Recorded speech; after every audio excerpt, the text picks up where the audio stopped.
Hello everyone, नमस्कार, स्वागत, अभिनंदन आप सभी को गुड मॉर्निंग मेरे प्यारे दोस्तों। Good morning. 11 बज चुके हैं। हमारी शिक्षण अभिरुचि की महत्वपूर्ण प्रश्नोत्तरी, अद्भुत प्रश्नोत्तरी की क्लास स्टार्ट हो चुकी है।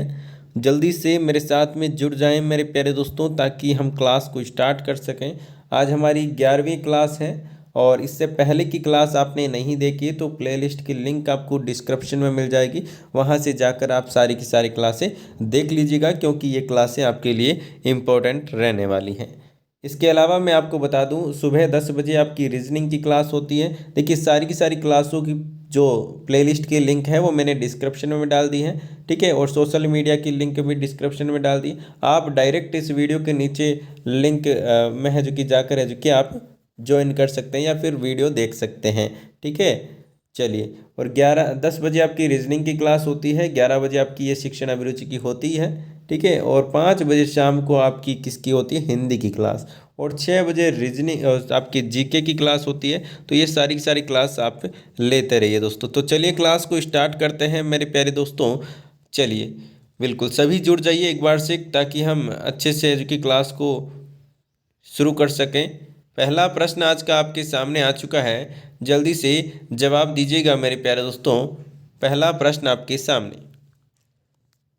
सम्मान प्राप्त करने के लिए दूसरों को सम्मान देना अति आवश्यक है। यह उक्ति लागू होती है कार्यालयों एवं कार्यस्थलों पे, केवल सामाजिक परिस्थितियों में, स्कूलों सहित सभी स्थानों पर जहां समान रूप से होती है, या फिर केवल स्कूलों में। कहाँ पर ये मेरे प्यारे दोस्तों ये बात लागू होती है, बताइएगा।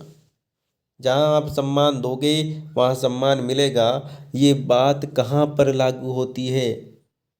बिल्कुल ऑप्शन नंबर सी जिन्होंने बताया है, बिल्कुल सही जवाब है मेरे प्यारे दोस्तों। स्कूलों सहित अन्य जहाँ पर भी किसी भी स्थान पर आप सम्मान दोगे व्यक्तियों को, अपने किसी भी चाहने वाले को सम्मान दोगे तो वो आपको सम्मान देगा। यदि आप उनसे लड़ने लगे, आप उनको बिल्कुल गालियाँ दे रहे हो, तो वो भी आपको गालियाँ ही देगा। आ रही बात समझ में?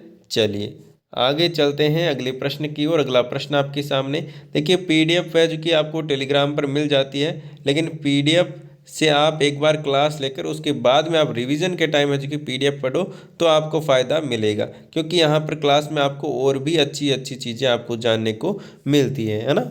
चलिए अगला प्रश्न आपके सामने, शिक्षण व्यवसाय को अपनाने के पीछे निम्न में से एक को छोड़कर सभी कारण हो सकते हैं। कौन सा कारण है जो कि नहीं है वो बताइएगा आप यहाँ पर। समाज सुधार की भावना, स्वयं को एक अच्छे शिक्षक के रूप में स्थापित करने की लालसा, सेवानिवृत्त के बाद प्राप्त होने वाला लाभ, या फिर छात्रों के सर्वांगीण विकास के लिए प्रयास करने की इच्छा।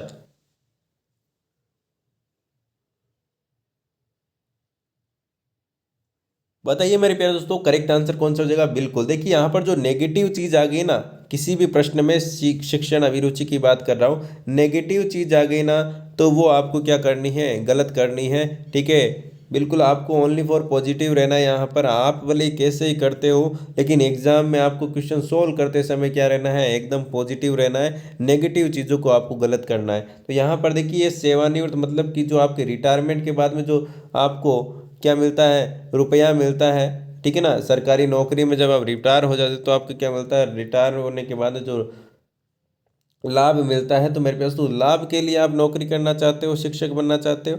बिल्कुल नहीं। आप तो क्या करना चाहते हो दोस्तों, समाज की सुधार की भावना को यहाँ पर समझना चाहते हो। और यहाँ पर जो कि शिक्षक स्वयं को जो कि एक अच्छे शिक्षक के रूप में आप देखना चाहते हो ना, और सर्वांगीण विकास करना चाहते हो बच्चे का, इसलिए आप शिक्षक बन रहे हो, ठीक है ना। ना कि इस पेमेंट के लिए या फिर इस लाभ के लिए बन रहे हो। आगे बात समझ में? चलिए आगे चलते हैं अगले प्रश्न की ओर। अगला प्रश्न आपके सामने, जवाब दीजिएगा। चलिए,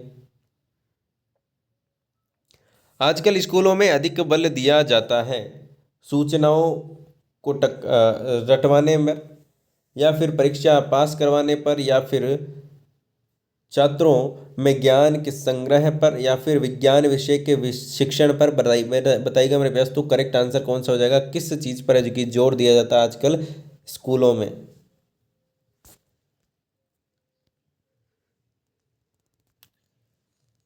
बिल्कुल, देखिए यहाँ पर देखिए सूचनाओं को रटवाने में है जो कि जोर दिया जाता है आजकल स्कूलों में, जो कि नहीं होना चाहिए। चलिए आगे चलते हैं अगले प्रश्न की ओर। अगला प्रश्न आपके सामने, जवाब दीजिएगा। वर्तमान आधुनिक शिक्षा एवं उसका स्वरूप है। छात्रों के लिए लगभग व्यर्थ, छात्रों के लिए गलत शेष, सबके लिए सही और अत्यंत उपयुक्त एवं विभिन्नता पर आधारित, या फिर छात्रों को दिशा देने में असमर्थ। बताइएगा मेरे प्यारे दोस्तों। आधुनिक जो वर्तमान आधुनिक जो शिक्षा है उसका स्वरूप कैसा है वो आपको बताना है, बताइएगा।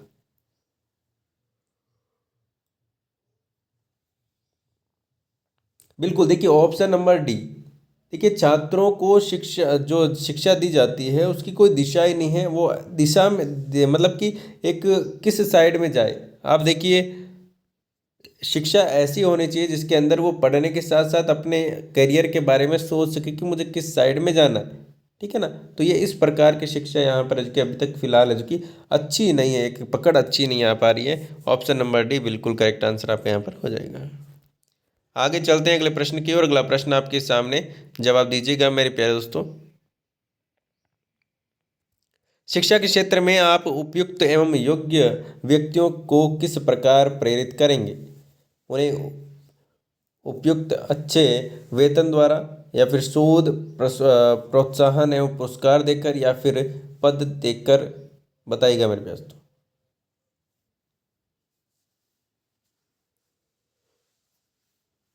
बिल्कुल, शोध प्रोत्साहन एवं पुरस्कार देकर उन्हें क्या करेंगे दोस्तों? प्रेरित करेंगे। आगे बात समझ में, चलिए आगे चलते हैं अगले प्रश्न की ओर। अगला प्रश्न आपके सामने, जवाब दीजिएगा। वर्तमान में किस प्रकार की शिक्षा छात्रों तथा समाज के लिए लाभप्रद है?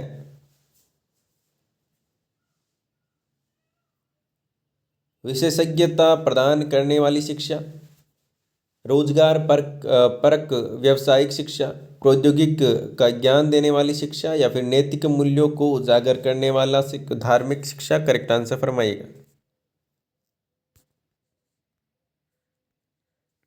जल्दी से जवाब दीजिए मेरे प्यारे दोस्तों, करेक्ट आंसर क्या हो जाएगा? बिल्कुल ऑप्शन नंबर बी बिल्कुल करेक्ट आंसर हो जाएगा। रोजगार परक व्यवसायिक शिक्षा की जरूरत है वो कि लाभप्रद होगी। जिससे क्या होगा दोस्तों?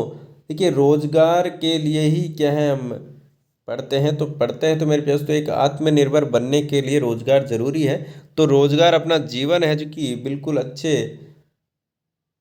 से व्यतीत कर सके, तो उसके लिए क्या है, रोजगार जरूरी है। और रोजगार प्रद है जो कि शिक्षा होनी जरूरी है, ताकि वो बच्चा है जो कि अपने भविष्य में जो है सफल हो सके और अपने पैरों पर खड़ा हो सके। चलिए, दिखाई दे रहा है आपको प्रश्न? चलिए बताइएगा, शिक्षकों को राष्ट्रीय भावना विकास हेतु क्या कदम उठाना चाहिए? राष्ट्रीय भाषा का अधिकाधिक प्रयोग करना चाहिए। विद्यालय में ऐसे कार्यक्रम का आयोजन करना चाहिए जिससे छात्रों में राष्ट्रीय भावना जागे। राष्ट्रीयता के विरोध तत्वों का दमन करना चाहिए। पूरे राष्ट्र के लिए एक ही जैसे विषय वस्तु की वकालत करनी चाहिए। बताइएगा करेक्ट आंसर क्या हो जाएगा? एक शिक्षक को क्या करना चाहिए? आप एक शिक्षक हो तो आपकी राष्ट्रीय भावना विकास करना है, बच्चों में राष्ट्रीयता की भावना लानी है। तो आप क्या करोगे मेरे प्यारे दोस्तों? जल्दी से बताइएगा। आप एक शिक्षक बनने वाले हो तो जल्दी से आप बता दो कि किस प्रकार से आप है जो कि राष्ट्रीय भावना की जो ये विकास है वो करेंगे बच्चों में। बिल्कुल ऑप्शन नंबर बी जिनका आ रहा है बिल्कुल सही जवाब है। आप क्या करोगे? राष्ट्रीय जो भावना है वो जागृत करने के लिए आप विद्यालय में ऐसे कार्यक्रमों का जो आयोजन है वो करेंगे, ताकि उसमें क्या हो, बच्चों में जो ये भावना है राष्ट्रीय भावना वो विकास यहाँ पर हो, वो विकसित हो। आगे चलते हैं अगले प्रश्न की ओर। अगला प्रश्न आपके सामने, बताइएगा मेरे प्यारे दोस्तों। प्राथमिक स्तर पर तब प्राथमिक स्तर तक बच्चों को शिक्षा महिलाओं द्वारा दी जानी चाहिए, क्योंकि देखिए आपने देखा होगा कि जो छोटी क्लासें हैं उसमें लगभग मैम पढ़ाती है, मैडम पढ़ाती है। 5वीं 6ठी या फिर 10वीं तक की हम बात करें तो यहाँ पर जो कि ज़्यादातर मैम है जो कि पढ़ाती, क्यों पढ़ाती है वो देखिए यहाँ पर 5वीं तक के नीचे नीचे क्लास की बात करें, ठीक है ना, प्राइमरी की बात करें, महिलाएं बच्चों को कड़ा दंड नहीं देती, या फिर घरों में बाल मनोविज्ञान का अपेक्षाकृत अधिक एवं प्रत्यक्ष अनुभव होता है, महिलाओं में बच्चे अपनी अपनी माताओं का लक्षण पाते हैं, या फिर शिशुओं को महिलाओं से डर नहीं लगता, बताइएगा करेक्ट आंसर क्या हो जाएगा। बिल्कुल ऑप्शन नंबर बी जिन्होंने बताया बिल्कुल करेक्ट आंसर हो जाएगा। महिलाओं को क्या है मेरे प्यारे दोस्तों, घरों में बाल मनोविज्ञान का अपेक्षाकृत है जो कि अधिक एवं प्रत्यक्ष अनुभव होता है। वो प्रैक्टिकली उन्हें ये जो कि अनुभव होता है कि बच्चों को किस प्रकार से रखना है और बच्चों को किस प्रकार से पढ़ाना है। ऑप्शन नंबर बी बिल्कुल करेक्ट आंसर हो जाएगा। चलिए आगे चलते हैं अगले प्रश्न की ओर। अगला प्रश्न आपके सामने, जवाब दीजिएगा। यदि आपके अंदर ऐसी कोई बुरी आदत है जिसका छात्रों द्वारा अनुकरण करना आप अच्छा नहीं समझते तो आप क्या करेंगे बताइएगा। कम से कम छात्रों के समक्ष आप उस आदत को नहीं आने देंगे। आप छात्रों को बताते रहेंगे कि यह बुरी आदत है, या फिर आप उस आदत को तुरंत छोड़ देंगे, या फिर आप इस पर कोई ध्यान नहीं देंगे बताइएगा।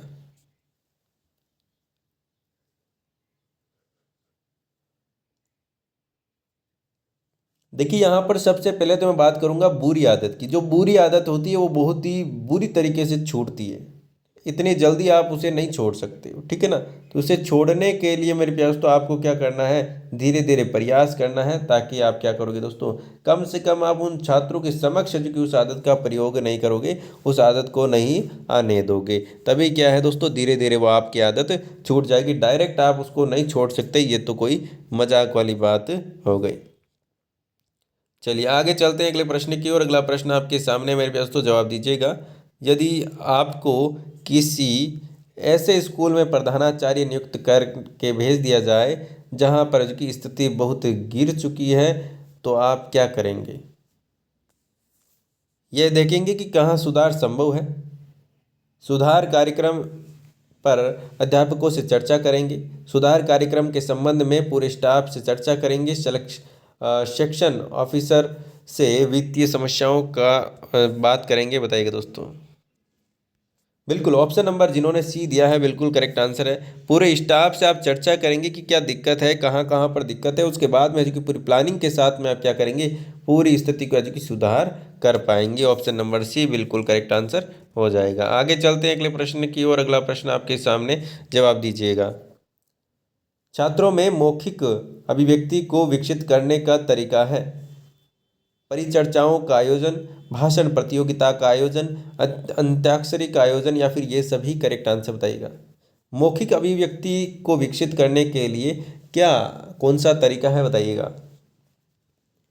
बिल्कुल ऑप्शन नंबर यहाँ पर डी जिन्होंने दिया है, ये तरीके हैं, ठीक है ना। परिचर्चाओं का आयोजन, भाषण प्रतियोगिता का आयोजन, अंताक्षरी के आयोजन, ये सारी की सारी चीज़ें क्या है, मौखिक अभिव्यक्ति को बढ़ाने का एक तरीका है। आगे चलते हैं अगले प्रश्न की ओर। अगला प्रश्न आपके सामने मेरे प्यारे दोस्तों, क्लास को थोड़ा सा शेयर कर दें ताकि क्लास में सभी विद्यार्थी जुड़ सके, है ना। शेयर कर दिया करो क्योंकि अब समय आपके पास में बिल्कुल कम बचा है। और आपने के जितने भी दोस्त हैं उनको जो 12th पास करके आए हैं उनको बोल दीजिएगा कि फॉर्म भर ले पीटीटी बीएससी बीएड का, ठीक है ना, या फिर बीए बीएड का, ताकि वो क्या है वंचित ना रहें। क्योंकि 12th से आते ही क्या है बच्चे भूल जाते हैं कि हमें भी कुछ करना है, ठीक है ना। छुट्टियां हो जाती है तो भूल जाते हैं। तो ये सारी चीज़ें आपको ध्यान रखनी है। बस आपको क्या करना है, फॉर्म भरना। जो 12th कर लिए हैं, आर्ट्स हो, साइंस हो, कॉमर्स हो, कोई भी हो, आप कर लीजिएगा, ठीक है। चलिए बताइएगा मेरे दोस्तों, विद्यालय में छात्रों का स्वास्थ्य परीक्षण क्यों आवश्यक है। निर्धन माता पिता इस काम को नहीं कर पाते, स्वास्थ्य संबंधी कुछ समस्याओं को जानना स्कूल के लिए आवश्यक है, या फिर यह विद्यालय का भी दायित्व है, या फिर इनमें से कोई नहीं बताइएगा। बिल्कुल ऑप्शन नंबर बी बिल्कुल करेक्ट आंसर हो जाएगा। छात्रों की जो स्वास्थ्य की जानकारी है वो विद्यालय में भी है जो कि पता होनी आवश्यक है, ठीक है ना। चलिए आगे चलते हैं अगले प्रश्न की ओर। अगला प्रश्न आपके सामने, जवाब दीजिएगा। कक्षा के प्रति कमजोर छात्रों के लिए अध्यापक को क्या करना चाहिए? खाली समय में उनकी मदद करनी चाहिए, ट्यूशन पढ़ाने की सलाह देनी चाहिए, या फिर परीक्षा में फेल होने के डर से उन्हें कक्षा से निकाल देना, या फिर ये सभी करेक्ट आंसर बताइएगा। बिल्कुल, देखिए कक्षा के प्रति जो कमज़ोर छात्र हैं उनके लिए जो कि अध्यापक को क्या करना चाहिए, खाली समय में जो कि उनकी मदद करनी चाहिए और उन्हें कुछ जो चीज़ें समझ में नहीं आ रही है उनको समझाना चाहिए। आगे चलते हैं अगले प्रश्न की ओर। अगला प्रश्न आपके सामने, जल्दी से जवाब दीजिएगा। पत्र पत्रिकाएं पढ़ने से क्या होता है बताइएगा? समसामयिकी विषयों पर घटनाओं की जानकारी प्राप्त होती है, मतलब कि करंट अफेयर्स की एवं विभिन्न घटनाओं की जानकारी प्राप्त होती है, या फिर अध्ययन की आदत का विकास होता है, या फिर उपरोक्त दोनों, या फिर इनमें से कोई नहीं। करेक्ट आंसर बताइएगा। बिल्कुल, ऑप्शन नंबर सी बिल्कुल करेक्ट आंसर हो जाएगा, उपरोक्त दोनों। ये दोनों ही चीज़ों का विकास होता है। पत्र पत्रिकाएं मतलब कि जो समाचार पत्र हैं वो पढ़ने से आपकी क्या है, जो ये चीज़ें विकास होगी, विकसित होगी। आगे चलते हैं अगले प्रश्न की ओर। अगला प्रश्न आपके सामने, कौन सा पाठ आसानी से पढ़ा और याद कर लिया जाता है, जो अत्यंत सरल हो, जो विद्यार्थियों के रुचि के अनुकूल हो, या फिर जो मूर्त रूप से प्रस्तुत किया गया हो, या फिर इनमें से कोई नहीं। करेक्ट आंसर बताइएगा। बिल्कुल, ऑप्शन नंबर बी बिल्कुल करेक्ट आंसर हो जाएगा।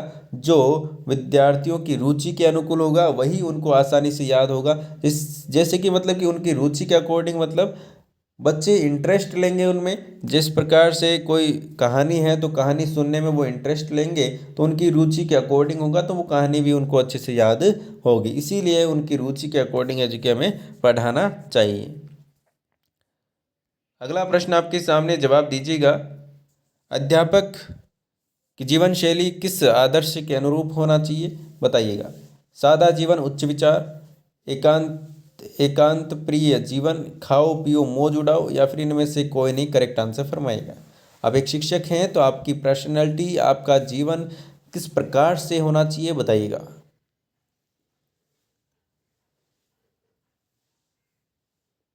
बिल्कुल, ऑप्शन नंबर ए सादा जीवन उच्च विचार बिल्कुल करेक्ट आंसर आपका यहाँ पर हो जाएगा। चलिए आगे चलते हैं अगले प्रश्न की ओर। अगला प्रश्न आपके सामने, जवाब दीजिएगा। माध्यमिक स्तर तक की शिक्षा का नियंत्रण वास्तव में किसके हाथ में होना चाहिए? ग्राम प्रधान एवं नगरपालिका चेयरमैन, केंद्र सरकार के हाथ में, चुने हुए प्रतिनिधियों के माध्यम से, समुदाय के हाथ में, या फिर राज्य सरकार के हाथ में बताइएगा? बिल्कुल, ऑप्शन नंबर जिन्होंने सी दिया है बिल्कुल करेक्ट आंसर है, चुने हुए प्रतिनिधियों के माध्यम माध्यम से समुदाय के हाथ में होना चाहिए। आगे चलते हैं अगले प्रश्न की ओर। अगला प्रश्न आपके सामने, जवाब दीजिएगा। यदि प्रधानाचार्य आपको कुछ अतिरिक्त जिम्मेदारियां दे तो आप क्या करेंगे? उसे सहर्ष स्वीकार कर लेंगे, शिष्टापूर्वक लेने से मना कर देंगे, या फिर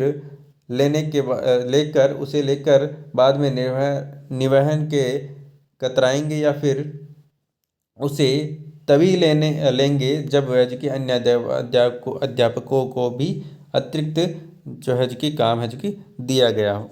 तो आप क्या करेंगे मेरे दोस्तों? सबसे पहला ऑप्शन नंबर ए, उन्हें सहर्ष है जो कि स्वीकार कर लेंगे और वो काम करने के लिए तैयार हो जाएंगे।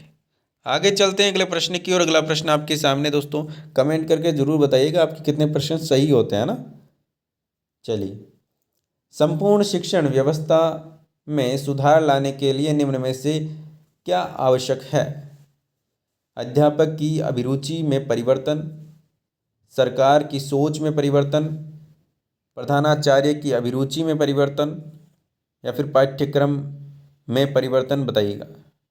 संपूर्ण शिक्षण व्यवस्था को सुधार लाने के लिए अध्यापक की अभिरुचि में परिवर्तन होना चाहिए। ठीक है ना, पढ़ाने का जो तरीका है वो कैसा होना चाहिए, थोड़ा सा इंटरेस्टिंग या फिर बच्चों के अकॉर्डिंग होना चाहिए, ताकि वो इंटरेस्ट लेकर पढ़ सकें। आगे चलते हैं अगले प्रश्न की ओर। अगला प्रश्न आपके सामने, जवाब दीजिएगा। क्या आपके विचार से वार्षिक परीक्षा में सभी छात्रों को पास कर दिया जाना चाहिए? जी हाँ, इससे बच्चों का मनोबल नहीं गिरेगा। जी नहीं, ऐसा करने से बच्चे पढ़ना तथा ज्ञान को याद करना है जो कि छोड़ देंगे। जी हाँ, जी नहीं, इससे पूरी शिक्षा व्यवस्था आगे चलकर ध्वस्त हो जाएगी, या फिर इनमें से कोई नहीं बताएगा?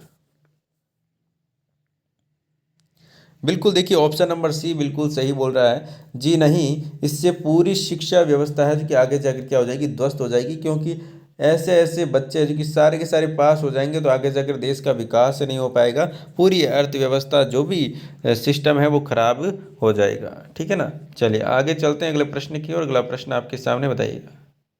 अकलाने वाला छात्र के प्रति आपका क्या रवैया होगा? बताइए, बताइए जल्दी से। उसकी उचित शिक्षण सामग्री की सहायता से पढ़ाएंगे, उसके साथ सहानुभूतिपूर्ण रवैया रखेंगे। ठीक है ना। यह समझना कि ऐसा लोग हैं जो कि पढ़ना बेकार है, या फिर इनमें से कोई नहीं? बिल्कुल ऑप्शन नंबर बी आप करेंगे, उसके साथ जो कि सहानुभूतिपूर्ण है जो कि रवैया रखेंगे। आगे चलते हैं अगले प्रश्न की ओर। अगला प्रश्न आपके सामने, जवाब दीजिएगा। प्रत्येक शिक्षक का कम से कम 2 कालांश रोजाना खाली होना चाहिए। बिल्कुल, किस लिए होना चाहिए? तो मेरे पास तो छात्रों के कार्य को चेक करने के लिए होना चाहिए ये कालांश खाली। ठीक है। आगे चलते हैं अगले प्रश्न की ओर। अगला प्रश्न आपके सामने, जवाब दीजिएगा। बच्चों में मौलिक चिंतन की शक्ति विकसित की जा सकती है, जन्मजात होती है, स्वयं अध्ययन से बढ़ती है, या फिर ए व सी दोनों? करेक्ट आंसर बताइएगा। ठीक है, जो बच्चों की मौलिक चिंतन की शक्ति है वो कैसे बढ़ती है बताइएगा। बिल्कुल, विकसित की जा सकती है, और यहाँ पर कि ये स्व अध्ययन से बढ़ती है, जितना वो सेल्फ स्टडी करेगा वो बढ़ेगी। ऑप्शन नंबर डी बिल्कुल करेक्ट आंसर हो जाएगा। आगे चलते हैं अगले प्रश्न की ओर। अगला प्रश्न आपके सामने, जवाब दीजिएगा। स्कूलों में शिक्षकों में असंतोष का प्रमुख कारण क्या है? प्रधानाचार्य तथा प्रबंधन समिति द्वारा पक्षपात, शिक्षकों पर अधिक कार्यभार, शिक्षकों का कम वेतन, या फिर ये सभी? करेक्ट आंसर बताइएगा। करेक्ट आंसर की बात करें, ऑप्शन नंबर ए बिल्कुल करेक्ट आंसर हो जाएगा। चलिए आगे चलते हैं अगले प्रश्न की ओर। अगला प्रश्न आपके सामने, जवाब दीजिएगा। छात्रों को निर्णय लेने की स्वतंत्रता कहाँ तक होनी चाहिए बताइएगा? जहाँ तक उनका निर्णय स्कूल के नियमों एवं सिद्धांतों से न टकराए, पिकनिक आदि का निर्णय लेने तक, या फिर कक्षा में सामान्य झगड़ों को निपटाने तक, या फिर ये सभी? करेक्ट आंसर बताइएगा। बिल्कुल ऑप्शन नंबर ए, जहाँ तक है जो कि स्कूल के जो नियम हैं और सिद्धांत हैं वो वहाँ से मतलब उनसे ना टकराए तब तक है जो कि वो निर्णय ले सकता है। चलिए मेरे प्यारे दोस्तों, आज की क्लास आपको कैसी लगी कमेंट करके आप ज़रूर बताइएगा। चैनल पर नए हो तो चैनल को सब्सक्राइब कर लीजिएगा, ताकि आपको रोज़ डेली क्लासेज मिलती रहे। और कोई भी दिक्कत हो तो आप इंस्टाग्राम, टेलीग्राम, ट्विटर पर, आप फेसबुक पर आप फॉलो कर सकते हैं, और मैसेज करके आप कोई भी दिक्कत हो तो आप मैसेज करके पूछ सकते हो दोस्तों। ठीक है, मिलते हैं नेक्स्ट क्लास में, तब तक के लिए बाय बाय। जय हिंद, जय भारत, धन्यवाद दोस्तों।